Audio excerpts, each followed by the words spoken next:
నిర్గమకాండము 33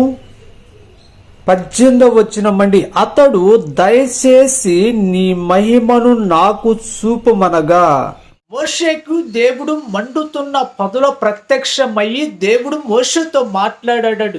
మాట్లాడిన తర్వాత ఆ ప్రత్యక్షత ఇంకా సాలక మోషే ఏమన్నాడు తెలుసా? అయ్యా, నీ మహిమను నాకు చూపించమన్నాడు.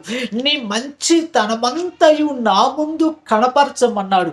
ప్రియక్క చెల్లి తమ్ముడు, దేవుని యొక్క మహిమను చూస్తానికి, దేవుని యొక్క ప్రత్యక్షతను పొందుకోవటానికి ఆశ కలిగి ఉన్నావా?